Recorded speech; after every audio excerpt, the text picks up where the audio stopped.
ఏంటంటే మతాలు అనేది రెండు మూడు రకాలు వర్గీకరించవచ్చు. ఒక వర్గీకరణ ఏంటంటే అబ్రహమీయ మతాలు, అనబ్రహమీయ మతాలు అని రెండు ఉన్నాయి. అబ్రహమీయ మతాలు అంటే జుడేయిజం, యూదు మతం, జ్యూస్ ఉన్నారు కదా ఇజ్రాయెల్లో వాళ్ళు, తర్వాత క్రైస్తవులు, క్రిస్టియానిటీ, తర్వాత ఇస్లాం. ఈ మూడు ఒక పర్టిక్యులర్ ఆలోచన విధానం నుంచి వచ్చినాయి. దాన్ని ఏమంటారంటే ప్రొఫెటిక్ మోనోథియిజం అంటారు. ప్రొఫెటిక్ మోనోథియిజం అనే సిద్ధాంతం నుంచి వచ్చినాయి. ఆ సిద్ధాంతాన్ని ఇచ్చిన వాళ్ళు ఎవరంటే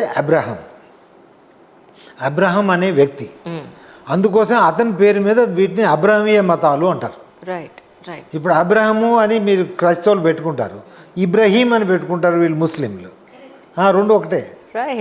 సో ఇట్లా యూసుఫ్ అని ముస్లిమ్స్ పెట్టుకుంటారు, జోసెఫ్ అని వాళ్ళు పెట్టుకుంటారు. ఇవన్నీ ఒకటే వాళ్ళది, ఎందుకంటే వాళ్ళు వచ్చిన మూలం ఒకటే కాబట్టి. అట్లాగే Bible, Torah, Bible and Islam, they come from the same source. అయితే ఈ మతాల్లో మన సమస్య ఏంటంటే హిందువులకి, ఇప్పుడు ఇందాక చెప్పాను కదా, ఆ దేవుణ్ణి మనం చేరడానికి ఏ మార్గంలో నుంచి వెళ్ళవచ్చు అనేది కూడా మన వాళ్ళు చెప్తారు. ఇప్పుడు మనం కొండెక్కాలి, ఈ శక్తి ప్రకారం నువ్వు ఒక రోడ్డు ఉంటే కారు వేసుకొని పో, లేకపోతే హెలికాప్టర్ ఉంటే పైన డైరెక్ట్గా దిగు, లేకపోతే నడిచెళ్ళు, లేకపోతే ఎవరి మీద వెనక కూర్చొని వెళ్ళు, ఈ రకరకాలుగా చెప్తారు. కానీ but things are not that simple. ఎందుకంటే మన వాళ్ళు సింపుల్ కాబట్టి వాళ్ళకి ఆ విధంగా అర్థమవుతుంది. సో అయితే ఇక్కడ ఈ ప్రొఫెటిక్ మోనోథియిజం బేసిక్ ప్రిన్సిపల్స్ కొన్ని ఉన్నాయి. They say that there is only one god, but we say that god alone is there. There is a lot of difference. మనం చెప్తాం విశ్వం అంతా దైవం అని చెప్తాం, వాళ్ళు చెప్పేదంటే లేదు, భగవంతుడు అనేవాడు, దేవుడు అనేవాడు ఎక్కడో ఉన్నాడు, ఆ దేవుడు ఒక్కడే, మిగిలిన దేవుళ్ళు ఎవరు లేరంట. సో మనం అట్లా కాదు, అందరిలోనూ దైవత్వం ఉందని మనం చెప్తాం. అయితే ఆ దేవుడు ఒకే ఒకసారి తన ప్రతినిధి ఒకరిని నిలబెట్టాడు. అంటే మన ఇన్ని లక్ష కోట్ల సంవత్సరాల మన ఈ విశ్వంలో ఆ దేవుడు ఒకే ఒక ప్రతినిధిని ఎంచుకున్నాడు. ఆ ప్రతినిధి ఎవరు? మన క్రైస్తవుల్లో అంటేనేమో మన Jesus Christ, the only son of God అంటారు. ఇప్పుడు ఓన్లీ సన్ ఆఫ్ గాడ్ అంటే మనం అంతా అమృతస్య పుత్ర అని మనం అంటాం. అంటే మనం అంతా పుట్టినాడు, this is the best life. వాళ్ళు చెప్పేదంటే అతను ఒక్కడే దేవుడికి పుట్టాడు, మిగిలిన వాళ్ళు ఎవరు పుట్టలేదంటే మనం చెప్పేది మనం అంతా దేవుళ్ళేమంటాం అది. So the only son of God, ఇక్కడేమో ప్రొఫెట్ మహమ్మద్ గారు, ఇద్దరిని పోయాడు. ఆ భగవంతుడు, ఆ దేవుడు ఈ ప్రతినిధులకి ఆ మతం గురించి చెప్పాడు అన్నట్టు. ఏదో కొన్ని సూత్రాలు అని చెప్పారు. ఆ సూత్రాలు ఈ ప్రతినిధులు ఒక పుస్తకం రూపంలో మనకిచ్చారు. క్రైస్తవులు మన జీసస్ ఇచ్చిన పుస్తకం ఏంటంటే బైబిల్, మహమ్మద్ గారు ఇచ్చిన ఇది ఏంటంటే ఇది ఖురాన్. అయితే ఈ పుస్తకంలో ఉన్న ఏ అక్షరాన్ని కూడా, ఏ కామాన్ని కూడా, ఏ విషయాన్ని కూడా మార్చడానికి ఎవరికి అర్హత లేదు.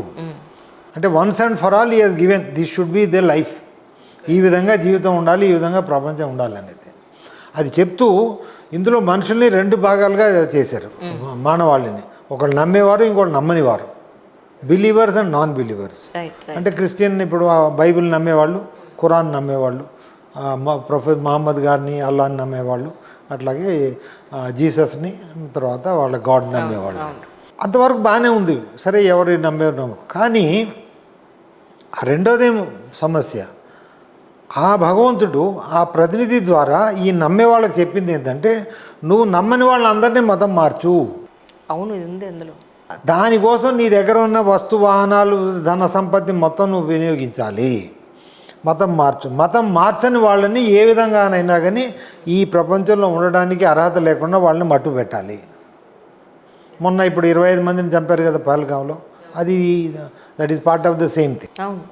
సో మతం అన్న మార్చు, ఇది అంటే నమ్మకం లేని వాళ్ళని, ఆ మతాన్ని నమ్మని వాళ్ళు ఈ ప్రపంచంలో ఉండటానికి లేదు. ఇది అది వాళ్ళ సిద్ధాంతం, వాళ్ళంతా నమ్ముతారు. అందుకు ఆ తర్వాత జన్మ అనేది ఒకటే, వాళ్ళు చెప్పారు, అది అనిత్యమైన జన్మ, మరణాంతర జన్మ, మరణాంతర జీవితము అది శాశ్వతము. అంటే ఇప్పుడు ఈ జీవితంలో ఏంటి, భగవంతుడు వాళ్ళ సృష్టి భగవంతుడు ముందు మగవాణ్ణి పుట్టించాడు. మగవాణ్ణి, పురుషుడు అంటే ఇందాక అనుకున్నాం మన అదిగా, ఇక్కడ మగవాణ్ణి మాత్రమే పుట్టించాడు. మగవాడి భోగల విలాసాల కోసము ఆడవాళ్ళని ప్రకృతిని సృష్టించాడు. రైట్. సో కాబట్టి ఇక్కడ మగవాడు అనేది ఇప్పుడు మీరు ఇది మిసోజైనిజం అనేది ఇక్కడ నుంచి మొదలవుతున్నట్టు. మిసోజైనిక్ అంటారు కదా. సో ఈ జన్మ అనేది ఒకటే కాబట్టి ఈ ప్రకృతిని నీ ఇష్టం వచ్చిన దోపిడీ చేయి, నీ ఇష్టం వచ్చినంత నువ్వు అనుభవించు, చనిపోయిన తర్వాత నీకు ఇది స్వర్గం వస్తుంది. స్వర్గం ఎలా వస్తుంది? మొట్టమొదటి ఏంటంటే స్వర్గం అనేది ఆ మతాన్ని నమ్మిన వాళ్ళకి మాత్రమే వస్తుంది. నమ్మని వాళ్ళు ఎవరికి సపోజ్ హిందువులు ఇప్పుడు వాళ్ళకి రాదు. ఎందుకంటే మనం అంతా కాఫీర్ల ముస్లిం ప్రకారం, అట్లాగే క్రిస్టియన్ల ప్రకారం హీథెన్స్. సో హీథెన్స్ అండ్ కాఫీర్స్ are ineligible for heaven or salvation. Right. అది. తర్వాత రెండోది, ఎంతమందిని ఎక్కువ మతం మారిస్తే ఆ మతంలో ఆ స్వర్గంలో అంత స్థాయి పెరుగుకుంటూ పోతుంది. ఇలాంటి ఆలోచనలన్నీ వాటిలో ఉంటే అవన్నీ చదివి వీళ్ళంతా ఉన్మాదుల్లో తయారవుతారు కదండి. మరి అదే కదా మరి జరుగుతుంది, అదే కదా. మన హిందువుల సమస్య ఏంటంటే ఎవడు బైబిల్ని చదవడు, ఎవడు ఖురాన్ని చదవడు. అందులో మనం ఏం చదవకుండా అన్ని సమానమే అని అంటాం అన్నట్టు. సో అంటే ఇది. సో కాబట్టి మీరు అందుకోసం చూడండి, మతం మారిన ప్రతివాడు ఇప్పుడు మనకి ఇది ఉంది చూసారా, ఇది మల్టీ లెవెల్ మార్కెటింగ్ స్కీమ్ ఉంది తెలుసు కదా. ఇప్పుడు మీరు నాకు ఇప్పుడు అమ్ముతారు, నేను ఇంకా 10 మందికి అమ్మాను అనుకోండి, నాకు ఇంకో డబ్బులు వస్తాయి. ఆ 10 మంది ఇంకో 10 మంది అమ్మాను అనుకోండి. ఇది ఒక మల్టీ లెవెల్ మార్కెటింగ్ స్కీమ్. ఇది invented not today, 2000 years ago. So మీరు మతం మారిన ప్రతివాడు వెంటనే పక్కన మార్చడానికి ప్రయత్నం చేస్తారు. ఇది ఎందుకంటే వాడికి రోజు నూరు పోస్తారు. నువ్వు మతం మారావు సరే, కానీ నీకు స్వర్గంలో లోయెస్ట్ ప్లేస్ దొరుకుద్ది కాబట్టి నువ్వు మిగిలిన వాళ్ళందరినీ మతం మార్చు. ప్రజలందరూ ఎప్పుడు మారుతారు సార్ ఇలా అనుకుంటే? అసలు మారుతూనే ఇప్పుడు ప్రపంచంలో 240 కోట్లు క్రిస్టియన్లు ఉన్నారు, 190 కోట్లు ముస్లింలు ఉన్నారు. వాళ్ళు బతకాలని అనుకుంటే ఇతర దేశాల్లో చాలా అవకాశాలే ఉన్నాయి. క్రిస్టియన్లు బతకడానికి భారతదేశమే అక్కర్లేదు, ఇతర దేశాలు వాళ్ళు బతకడం కాదమ్మా, మతం మార్చడం కాదు వాళ్ళు వచ్చేది కదా, వాళ్ళు బతకడం గురించి కాదు. అక్కడ హిందువులు ఎక్కడ బతుకుతారు? భారతదేశంలో తప్ప ఎక్కడ బతకగలుగుతారు? ఎక్కడ పోలేదు. మతం మారి మీరు క్రిస్టియన్లు అయిపోండి అంతే, లేకపోతే ముస్లింలు అయిపోండి అంతే. అది వాళ్ళు చెప్పేది. ఇక్కడ మతాన్ని మనం సామాజిక వ్యవస్థను మనం వేరువేరుగా చూడాలి ఇక్కడ. కానీ ఇప్పుడు మరి పరిస్థితి ఏంటి సార్ అలా అనుకుంటే? మైనారిటీలు కాస్త మేజర్ పార్ట్ అయిపోతున్నారు పక్క నుంచి. అది హిందువులకి ఇక్కడ ఎక్కడ స్థాయి లేదు. సో ఇది అంటే మీరు ఎందుకు మీరు హిందువుల్లో ఎవడు వేరే మతం ఎందుకు మార్చాలని చూడడు, కానీ ముస్లింలు క్రైస్తవులు ఇతరులను మతం మార్చాలని విపరీతంగా వాళ్ళు ప్రయత్నం ఎందుకు చేస్తారంటే కారణం ఇది. వాళ్ళ పుస్తకాలు అది చెప్తాయి. అది నువ్వు చేస్తేనే నీకు స్వర్గ ప్రాప్తి జరుగుతుంది, స్వర్గంలో మంచి స్థాయి ఉంటుంది. ఎందుకంటే స్వర్గంలో అది శాశ్వతం. ఇప్పుడు ఒకసారి మీ స్వర్గంలో ఆ స్థాయికి వెళ్ళిపోయాడు అనుకోండి, ఉదాహరణకి హైయెస్ట్ వెళ్ళాడు అనుకోండి, అక్కడే శాశ్వతంగా ఉంటాడని నమ్మకం. ఏంటి సరే పిచ్చి నమ్మకం? నిజంగా అది పిచ్చో నమ్మకం అది. ఎందుకంటే పుస్తకం రాశారు వాళ్ళందరూ, అది దాన్ని నమ్ముతున్నారు.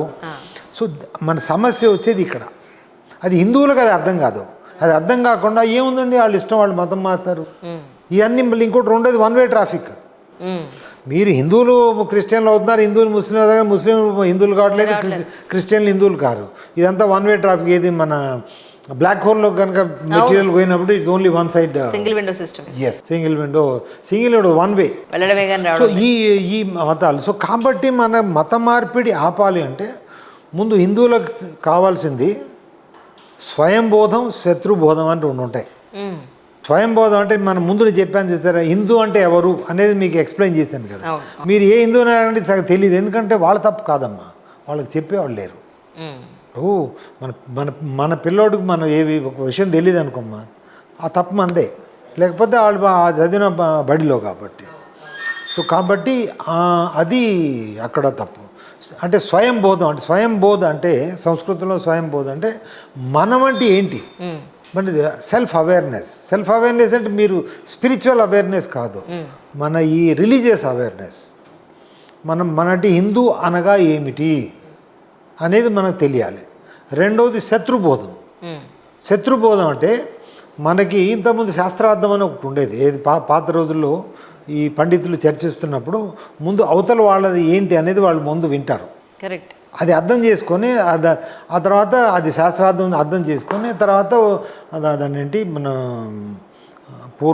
పూర్వపక్షం ఉత్తరపక్షం రెండు భాగాలు ఉంటాయి. అవును అవును అవును. సో ఇది ఇక్కడ మనకి శత్రుబోధం అంటే మన వ్యతిరేకులు మన గురించి మన మతాన్ని మనల్ని మతం మార్చటము, ఇతర మతాలు వాళ్ళు ఏంటి వాళ్ళ గురించి తెలియాలి, మనం తెలుసుకోము. కరెక్ట్. మన విద్యా వ్యవస్థ చెప్పదు, ఎందుకంటే విద్యా వ్యవస్థ సెక్యులర్ అయిపోయింది. మనకి విద్యా హక్కులు లేవు రాజ్యాంగం ప్రకారం. ముస్లింలు ఇప్పుడు క్రైస్తవులు వాళ్ళ కాలేజీలు స్కూల్ నడుపుకోవచ్చు, ముస్లింలు వాళ్ళ కాలేజీ నడుపుకోవచ్చు ప్రభుత్వ ప్రమేయం లేకుండా. కానీ మనం మాత్రం నడిపితే దాని సెక్యులర్ ప్రకారం వాళ్ళు చెప్పిన ప్రభుత్వం నిర్ణయించిన పాఠ్యాంశాలని. సో కాబట్టి హిందువులు వాళ్ళు హిందూ మతం ఏంటి అని అంటే హిందువులకి ఏం తెలియదు. అట్లీస్ట్ కన్వర్ట్ అయ్యే వాళ్ళైనా ఒకసారి అసలు అక్కడ ఏముంది అనేది తెలియదు వాళ్ళకి తెలియదు. అప్పుడు ఏంటంటే వాళ్ళు అతి లోయర్గా దాన్ని సింపుల్ కన్వర్ట్ ఏదో చెప్తారు, మీరు జీసస్ని ప్రార్థించు ఇప్పుడు, లేకపోతే ఎవరికన్నా ఆరోగ్యం బాగాలేదనుకో. యూట్యూబ్ లో వీడియోలు చూస్తుంటారు.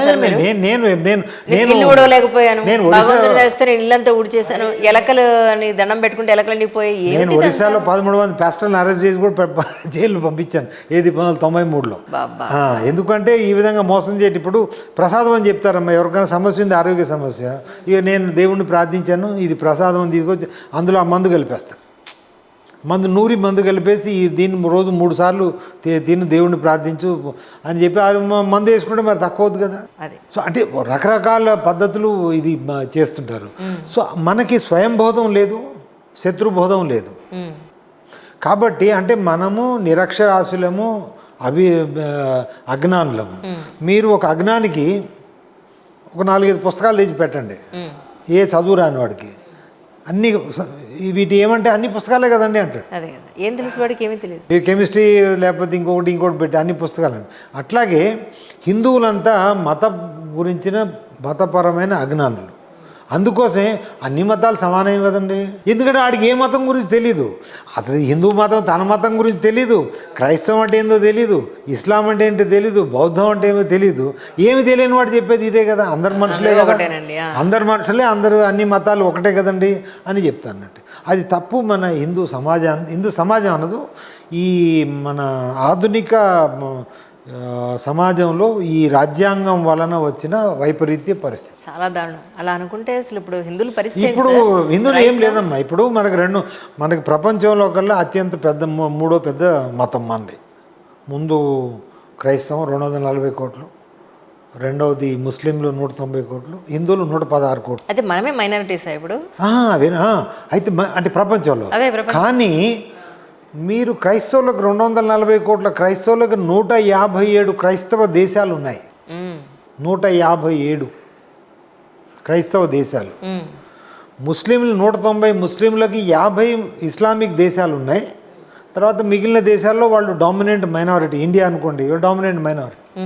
50 ఇస్లామిక్ దేశాలు ఉన్నాయి. అవును. తర్వాత 50 కోట్ల మంది బౌద్ధులకి 7 బౌద్ధ దేశాలు ఉన్నాయి. 7 ఉన్నాయమ్మా. శ్రీలంక, మ్యాన్మార్, వియత్నాం, లావోస్, ఇవన్నీ బుద్ధిస్ట్ కంట్రీసే. అఫీషియల్గా వాళ్ళ అక్కడ మతం బుద్ధిజం. రైట్. ఇప్పుడు ఈ చెప్పిన. కానీ అట్లాగే యూదులకు జ్యూస్ వాళ్ళు 1.5 కోటి అమ్మ, వాళ్ళ జనాభా మొత్తం. వాళ్ళకు ఒక దేశం ఉంది, ఇజ్రాయిల్. అయితే ఇప్పుడు మీరు మన హిందువుల పరిస్థితి ఏమిటి మరి? ఒక భారతదేశం మనకి 116 కోట్ల హిందువులకి ఒక్కటి కూడా హిందూ దేశం లేదు. ఇప్పుడు మన భారతదేశం ఏదో అంటాం కదా, ఇది లౌకిక దేశం. నేపాల్ లౌకిక దేశం, ఇంకెక్కడా లేవు. ఇప్పుడు లౌకికంగా ఉండడమే పాపం అయిపోయింది. అదే. సో కాబట్టి ఎక్కడా లేవు. అందుకోసం మీరు చూడండి, ఒక జీవ్ మీద ఎక్కడన్నా మీకు ఆక్రమణ జరిగిందనుకోండి, అటాక్ జరిగిందనుకోండి, ఇజ్రాయెల్ వెంటనే మీరు ఖండిస్తారు, ఒక దేశం ఖండిస్తుంది. ఒక ముస్లిం మీద ఏదైనా అటాక్ జరిగితే 50 దేశాలు వాళ్ళు. అవును. ఇప్పుడు మొన్న పాకిస్తాన్లో, మన ఇండియా పాకిస్తాన్ ఏదో యుద్ధం చేశారు కదా, దాంట్లో మీరు ఇస్లామిక్ దేశాల కూటమి మొత్తం పాకిస్తాన్కే సపోర్ట్ చేసింది. మీరు టర్కీ కానీ, ఖతార్ కానీ, సౌదీ అరేబియా కానీ, అజర్బైజాన్ కానీ అన్నీ వాళ్ళకే సపోర్ట్ చేసినాయి, ఎందుకంటే వాళ్ళు ముస్లిం. అట్లాగే క్రైస్తవుల గురించి ఇక్కడ ఏదైనా మీ చిన్న ఘటన జరిగిందనుకోండి, మీరు అమెరికాలో కూడా వాడు గొడవ పెట్టారు. అవును అవును అవును. కానీ హిందువులు ఇప్పుడు 25 మంది హిందువులు మొన్న ఊసకోత కోసారు. ఎవడన్నా ఒక్కడు మాట్లాడా? ఎవరో వదిలేసండి, మీరు భారతదేశం మాట్లాడిందా? నేపాల్ మాట్లాడింది, అక్కడ హిందువులు మెజారిటీ. ఎందుకంటే ఇవి ఆ ప్రభుత్వాలు లౌకిక ప్రభుత్వాలు. అట్లాగే బంగ్లాదేశ్లో మీకు ఏది మారణ హోమం జరుగుతుంది హిందువులకు. 1971లో 23% ఉన్న హిందువులు ఈరోజు 8%. ఓ మై గాడ్, అంత ట్రెమెండస్లీ రెడ్యూస్ అయిపోయారా? 1950లో పాకిస్తాన్లో 13% ఉన్న హిందువులు ఈరోజు 1.2%. భారతదేశంలో మన స్వతంత్రం వచ్చినప్పుడు 81 పాయింట్ ఎంతో ఉందమ్మా, ఈరోజు అది 71 ఎంతో వచ్చింది. ఆ 71లో మీరు ఆ 71%లో కమ్యూనిస్టులు, ఇప్పుడు క్రిప్టో క్రిస్టియన్లు అంటారు. ఇప్పుడు జగన్ ఉదాహరణకు, మన జగన్ పేరుని బట్టి చూస్తే ఏమంటాడు, అది మనకి హిందూ అనుకుంటాము, కానీ అంటే వీళ్ళు క్రిప్టో క్రిస్టియన్స్ అంటారు బేసికల్గా. అంటే వాళ్ళు ఆ తర్వాత ఈ అంబేద్కరైట్స్, తర్వాత లెఫ్ట్ లిబరల్స్ చాలామంది, వీళ్ళందరినీ కాదు, వీళ్ళందరినీ, ఎందుకంటే వాళ్ళు నామమాత్రము చూస్తే వాళ్ళ పేరుని చూస్తే హిందువులు ఉంటారు. మీరు జనాభా లెక్కల్లో మీరు ఏంటంటే హిందూ అని రాస్తారు వాళ్ళు, కానీ వాళ్ళంతా యాక్చువల్గా హిందూ కాని వాళ్ళు కాకుండా వాళ్ళు హిందూ వ్యతిరేకులు కూడా. వాళ్ళు 15% ఉంటారు. వాళ్ళని తీసేస్తే మన భారతదేశంలో హిందువులు 60% కంటే ఎక్కువ ఉంటారు.